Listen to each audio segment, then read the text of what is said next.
اور یہ صرف اور صرف کوشش ان کی کہ کسی نہ کسی طرح تحریک انصاف کو کمزور کیا جائے، ڈرایا دھمکایا جائے.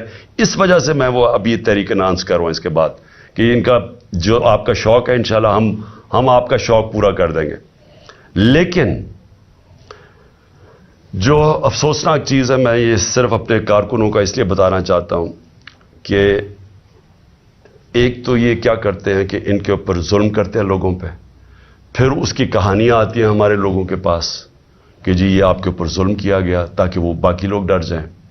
ہمارے ایک ایم پی ہیں پنجاب کے، اس کو انہوں نے بلا لیا، ڈرایا دھمکایا، پھر اس کو اعظم سواتی کی انہوں نے وہ ویڈیو دکھائی جدھر اعظم سواتی کے اوپر تشدد ہو رہا ہے. اس کو دکھایا گیا کہ یہ تمہارے سے بھی ہوگا. اعظم سواتی کے اوپر جب تشدد کر رہے تھے تو اس کو کہہ رہے تھے عمران خان کو بتائے، اس سے یہ ہم کریں گے. یہ ہمارے وہ لوگ ہیں جو ہم پیٹ کاٹ کے جن ایجنسیز کو پال رہے ہیں، وہ یہ دھمکیاں دے رہی ہیں.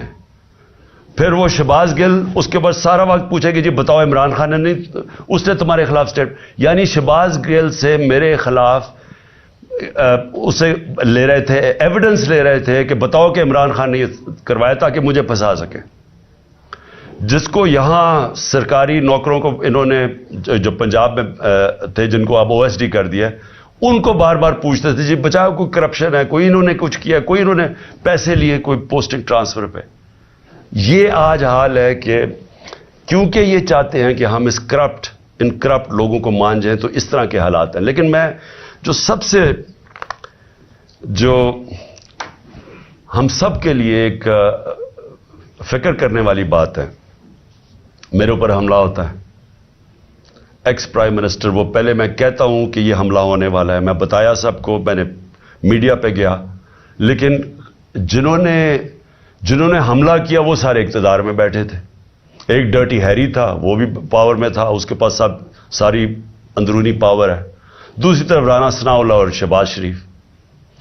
اب جب مجھے پتا تھا کہ یہ ساری جو پلاننگ ہو رہی ہے، کیوں اس کے بعد ہمیں تو پوری خبریں آ رہی تھی اور اندر سے خبریں آ رہی تھیں کہ یہ ہونے والا ہے. تو جب یہ ہوا، جب میرے پر وہ وزیر آباد میں انسیڈنٹ ہوا، تو میں اس کے اوپر ہم کافی بات چیت کر چکے ہیں کہ انہوں نے ایک دم کہہ دیا کہ ایک شوٹر ہے. جو جے آئی ٹی بیٹھی اس نے تھوڑی دیر کے بعد ثابت کر دیا 3 شوٹر تھے. اس کا فورینسک تھا بھی، 3 جگہ سے گولیاں، وہ خول ملے گولیوں کے. اور وہ جو سارا بیانیہ تھا کہ ایک شوٹر نے اور دینی انتصاب پسند نے کیا، وہ سارا ختم ہو گیا. اس کے بعد وہ جے آئی ٹی، میں بھی صرف آپ کو یاد کراؤں کہ جو پنجاب کی بنائی ہوئی جے آئی ٹی، اس میں نہ پنجاب کا جو ڈی پی او تھا گجرات کا جس نے ویڈیو بنائی تھی، نہ وہ پیش ہونے کے لیے تیار، نہ وہ اپنا فون دینے کے لیے تیار، اور نہ جو سی ٹی ڈی جو ٹیررزم کی جو تھی، جو اس کو اٹھا کے لے گئی لڑکے کو، اس کے بعد جو شوٹر تھا اس کو جب اپنے پاس رکھا، انہوں نے دوسری ویڈیو بنائی، نہ وہ تیار ہوئے کہ نہیں ہم نہیں آپ کو، نہ وہ پیش ہونے کے لیے آیا وہ جو سی سی پی او تھا، اور نہ ہی انہوں نے اپنا فون دیا. یعنی پنجاب گورنمنٹ کی جے آئی ٹی کی انہوں نے خلاف ورزی کی. میں یہ پھر رول آف لا پہ آ رہا ہوں کہ یہ جب اس طرح ہونا شروع ہو جائے تو گورنمنٹ تو ختم ہو جاتی ہے. سٹنگ گورنمنٹ ایک تفتیش کر رہی ہے، جس پارٹی کی پاور میں ہے گورنمنٹ، اس پارٹی کے سربراہ کے اوپر قاتلانہ حملہ، اس کے اوپر پولیس والوں نے منع کر دیا. پھر جے آئی ٹی جو بنی، اس کے 4 ممبرز نے جا کے ایک دم جے آئی ٹی کے خلاف بیان دے دیا. پروسیکیوٹر جنرل نے پھر ان 4 کے اوپر تفتیش کی اور ان کا ان کے اوپر ایکشن لینا چاہیے، انہوں نے جان کے سیبوٹاج کیا. کس کے کہنے پہ یہ ہو رہا تھا؟ اب سوچیں وہ کتنا طاقتور ہوگا جو اس کے باوجود کہ ہم پاور میں بیٹھے ہیں، ہماری پولیس ہماری بات نہیں سن رہی تھی.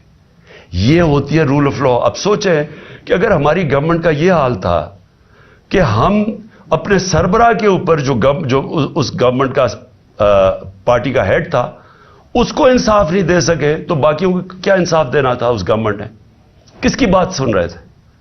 اور اب آپ سنیں کہ اس کے بعد اب کیا ہوتا ہے. کیئر ٹیکر گورنمنٹ آتی ہے. کیئر ٹیکر گورنمنٹ کا صرف کام الیکشن کروانا ہے. آن گوئنگ انویسٹیگیشن ہے جے آئی ٹی کی. جے آئی ٹی نے فائنڈنگز سامنے آ گئی